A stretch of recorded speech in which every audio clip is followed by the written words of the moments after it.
बिस्मिल्लाहिर्रहमानिर्रहीम। अस्सलाम वालेकुम स्टूडेंट्स, मेरा नाम कासिम अली है और मैं आपका फ़िज़िक्स टीचर हूँ। स्टूडेंट, हम अपनी फर्स्ट ईयर फिज़िक्स को लेकर चलते आ रहे थे अपनी वीडियोस में, और अपनी प्रीवियस वीडियो में हमने एक न्यू चैप्टर स्टार्ट किया था फर्स्ट ईयर फिज़िक्स का। चैप्टर नंबर 4 था जिसका नाम था वर्क एंड एनर्जी। उसका इंट्रोडक्शन, उसका जो पहला टॉपिक था, ठीक है, बड़ी ब्रीफ डिस्कशन के साथ हमने अपनी प्रीवियस वीडियो में उसको डिस्कस किया था, स्टडी किया था। और उसी के रिलेटेड टॉपिक था, पहला टॉपिक था हमारे पास work done by a constant force के। जब एक कांस्टेंट फोर्स लग रही हो तब वर्क डन क्या होता है उसको हमने डिस्कस किया था प्रीवियस वीडियो में।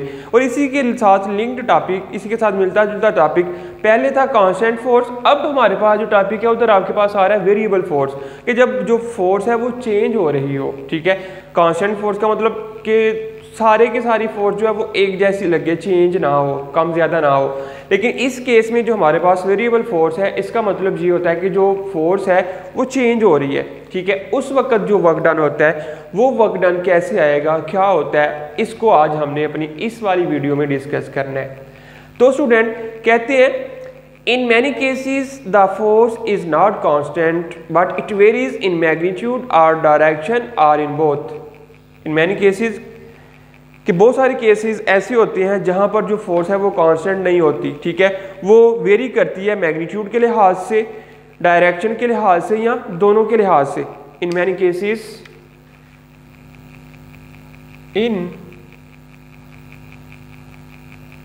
Many cases the force is not constant.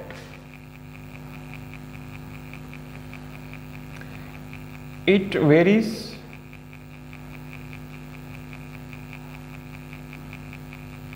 with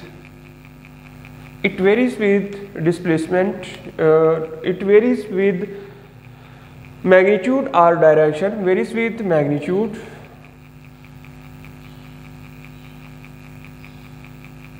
or direction or both। For example कहते हैं बहुत सारे केसेस ऐसे होते हैं जहाँ पर जो फोर्स होती है वो कांस्टेंट नहीं होती बल्कि वेरीज करती है मैग्नीट्यूड के लिहाज से, डायरेक्शन के लिहाज से, या दोनों डायरेक्शन और मैग्नीट्यूड के लिहाज से वो वेरी करती है। कहते हैं force of gravity acting on a rocket moving away from the earth. मिसाल के तौर पर फोर्स ऑफ ग्रेविटी, पहली जो इसकी मिसाल आ रही है, force of gravity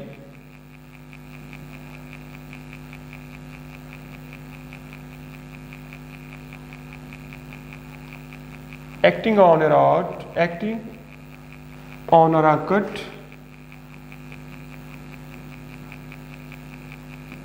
moving away from the earth।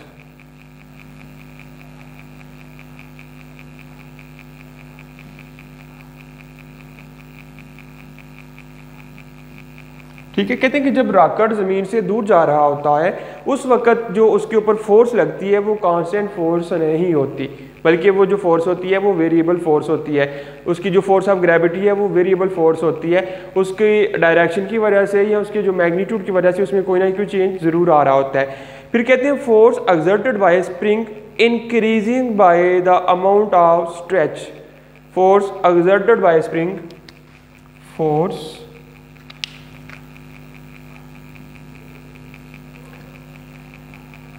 exerted by spring increasing the amount of stretch, when increasing the amount of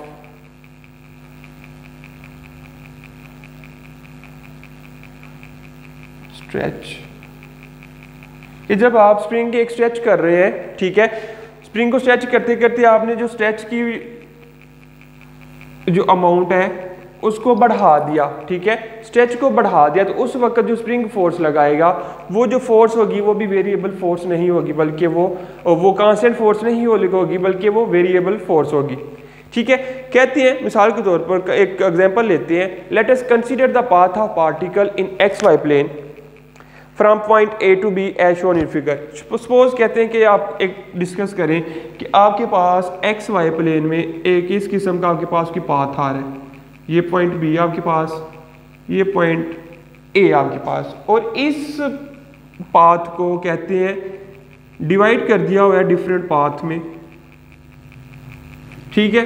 पहला पार्ट, ठीक है, इसकी जो फोर्स लगेगी वो फोर्स लगेगी इस डायरेक्शन में, इसकी जो फोर्स होगी वो इस डायरेक्शन में, इसकी फोर्स इस डायरेक्शन में, ठीक है। और सबका जो एंगल बन रहा है वो थीटा बन रहा है, ठीक है। जो एंगल सबका बन रहा है वो सभी का एंगल जो आ रहा है वो थीटा आ रहा है, ठीक है। और ये जो डिस्टेंस है इसको क्या लिया, del d l, del d one, और यहाँ से डेल डी एन तक जाना है, ठीक है। पहले से लेकर एन तक आपने जाना है, और इनको हमने ये फोर्स होगी F1, ये फोर्स होगी F2, और इधर जो फोर्स होगी वो होगी Fn, ठीक है। और इधर जो एंगल बनेगा वो भी एंगल कौन सा होगा, थीटा एन, ठीक है स्टूडेंट। यानी कि आपके पास एक पाथ था from point A to B, और ये XY प्लेन में है, ठीक है, XY प्लेन में है। अब इसको देखिए, ये ना तो बिल्कुल हॉरिजॉन्टल है ये वाला पाथ, और ना ही बिल्कुल वर्टिकल है, यानी हॉरिजॉन्टल भी आ रहा है वर्टिकल भी आ रहा है। तो दैट्स मीन कि ये जो प्लेन बन रहा है वो प्लेन आपके पास आ रहा है XY प्लेन। तो XY प्लेन में जब आपके पास कोई एक डिस्टेंस था, एक पाथ था, उस पाथ को आपने up to n number of paths में डिवाइड कर दिया, और हर एक पाथ के ऊपर फोर्स अलग से लगेगी, ठीक है। F1, F2, F3, थीटा जो आएगा वो अलग से आएगा, उनका जो डिस्टेंस डेल डी वो होगा वो भी अलग से होगा, ठीक है। अब कहते हैं divide the path into n short intervals of displacement, ठीक है। Divide the path, displacement, short displacement of the path, short displacement of path, वो क्या होंगे, del d one, del d two, up to so on del d n, ठीक है। Up to n short intervals में divide कर दिया उस सारे पाथ को, ठीक है। The force acting during these intervals, ठीक है, फोर्स एक्टिंग ऑन,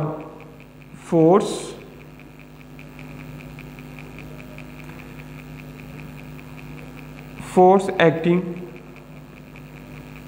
इज, वो जो फोर्स एक्ट कर रही है वो कौन सी होगी, F1, F2,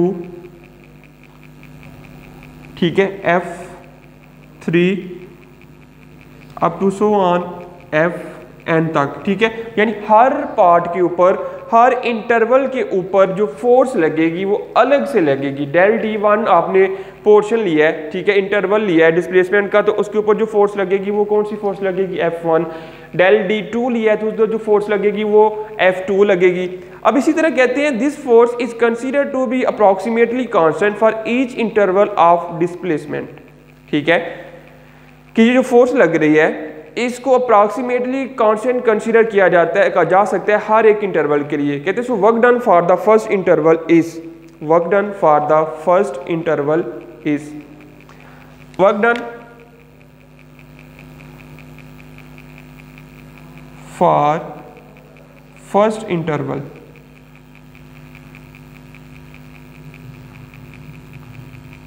is, first interval के लिए जो वर्क डन आएगा वो क्या आएगा, del W1, del W1 is equal to F1 dot del D1, ठीक है, इज equal to F1 del D1 cos of theta, ठीक है।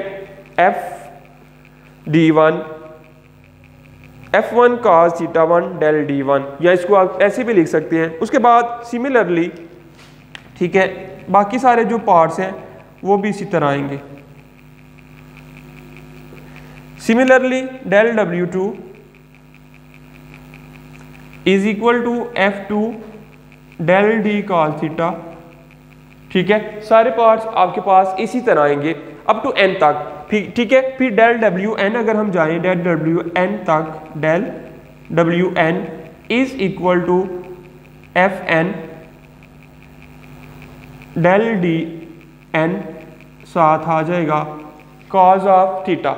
ये सारी वैल्यूज आपने अप टू एन तक लेके जानी है। अगर टोटल वर्क डन मालूम करना होगा तो टोटल वर्क डन के लिए क्या होगा, आपके पास जितने भी शॉर्ट इंटरवल्स थे सबको ऐड अप करना पड़ेगा, ठीक है। सबकी ऐड करके आपके पास जो वर्क डन आएगा वो टोटल वर्क डन आ जाएगा। Total work done in moving the body from point A to B is, अब क्या होगा, टोटल वर्क डन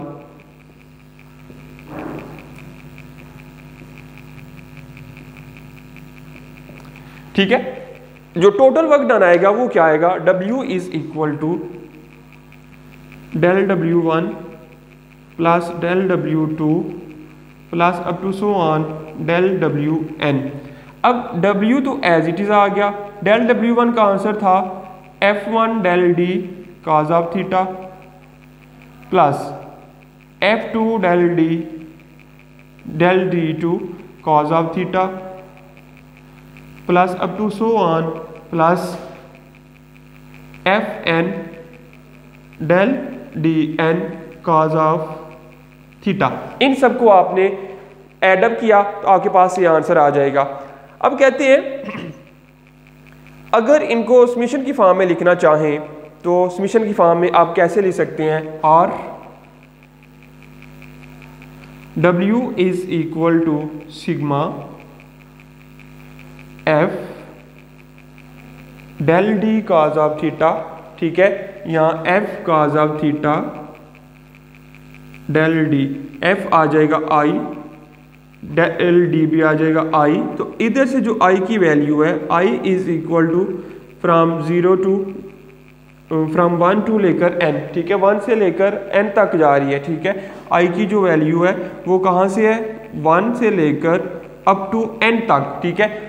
आपके पास ये जो टोटल वर्क डन है उसको इस तरह भी रिप्रेजेंट किया जा सकता है। यहाँ जितने भी आपके पास पोर्शन थे, शॉर्ट इंटरवल्स थे, सबको आप एडअप करेंगे तो आपके पास क्या आ जाएगा, टोटल वर्क डन, ठीक है, बाय द वेरिएबल फोर्स, ठीक है। वेरिएबल फोर्स मतलब कि हर पोर्शन के ऊपर अलग से फोर्स लग रही है, एक फोर्स नहीं लग रही, इस वजह से हमने उसको वेरिएबल फोर्स का नाम दिया। फिर कहते हैं how to calculate work graphically, कि ग्राफिकली वर्क को कैसे कैलकुलेट किया जा सकता है। How to calculate work, how to calculate work graphically. Graphically work को कैसे कैलकुलेट करते हैं, कहते हैं to calculate the work done plot F cos theta versus D, area under the graph is divided into n rectangles, ठीक है, from A to B। कि ये जो आपके पास पाथ आएगा, अगर आप इसको n रेक्टेंगल्स में बना दें, सपोज इसको मैं अगर ऐसे बना दूं, ठीक है, फिर ये इसके साथ, फिर ये इसके साथ, फिर ये इसके साथ, फिर ये इसके साथ, ठीक है। From A to B n rectangles बन जाएंगे, यानी n इंटरवल्स थे, तो सबके लिए जो आपके पास वैल्यू आएगी, ठीक है, वो क्या आ जाएगी, n इंटरवल से तो n रेक्टेंगल्स आपके पास आ जाएंगी। Area of each rectangle represent the work done during the interval, ठीक है। हर एक जो आपके पास ये आ रही थी, यानी इधर इसका जो आएगा वो यहाँ से आएगा, हर एक जो रेक्टेंगल है उसका वो अंदर जो एरिया आ रहा है वो रिप्रेजेंट कर रहा है वर्क डन को, ठीक है। यानी इस रेक्टेंगल का जो एरिया है वो रिप्रेजेंट कर रहा है वर्क डन को, इसका भी वर्क डन को, ये सारी हर एक रेक्टेंगल का जो एरिया है वो क्या रिप्रेजेंट कर रहा है, वो रिप्रेजेंट कर रहा है वर्क डन को, ये आपने याद रखना है। कहते हैं the total work done is equal to sum of areas of all the rectangles, के अगर आप टोटल वर्क डन कैलकुलेट करना चाहते हैं तो सेम लाइक दैट कि आपको हर एक रेक्टेंगल के एरिया को प्लस करना पड़ेगा, ऐड करना पड़ेगा, तब जाके आपके पास जो आएगा टोटल वर्क डन आएगा, ठीक है। Total work done is equal to sum of areas of all the rectangles, के जितने भी रेक्टेंगल्स हैं सबके एरिया को आप एडअप करें, एडअप करने के बाद आपके पास जो वर्क डन आता है वो वर्क डन आएगा टोटल वर्क डन, ठीक है। ये बात आपने याद रखनी है। फिर कहते हैं for more accurate calculation of work, कि अगर आप कैलकुलेट एक्यूरेटली कैलकुलेशन लेना चाहते हैं वर्क की, तो उसके लिए आपको क्या करना पड़ेगा, पहले इसकी जो एक स्टेटमेंट मेन बनती है वो मैं लिख देता हूं। कहते हैं the total work done is equal to the total work done, the total work done is equal to sum of areas of all rectangles, ठीक है, जितनी भी रेक्टेंगल्स हैं सबके एरिया को आपको सम करना पड़ेगा टोटल वर्क डन के लिए। For more accurate calculation of work, क्या आएगा, for more accurate calculation of work, कि वर्क की मोर एक्यूरेट कैलकुलेशन कैसे हम ले सकते हैं, कैसे एक्यूरेटली इसको कैलकुलेट कर सकते हैं। कहते हैं the work done can be calculate more accurately if we subdivide the distance into a large number of intervals so that each del d becomes very small, that is del d approaches to 0। कहते हैं कि अगर आपके पास कोई एक path आ रहा था, path को आपने क्या करना है, लार्ज नंबर ऑफ इंटरवल्स में डिवाइड करना है, ठीक है, बहुत सारे छोटे छोटे इंटरवल्स आप बनाते जाएं, ठीक है, बहुत सारे नंबर्स बन जाएंगे। तो उस वक्त यानी कि इतना कर दें, इतने इंटरवल्स बना दें कि जो डिस्टेंस आ रहा है यानी एक शॉर्ट इंटरवल आ रहा है वो किसके इक्वल आ जाए, 0 के इक्वल आ जाए।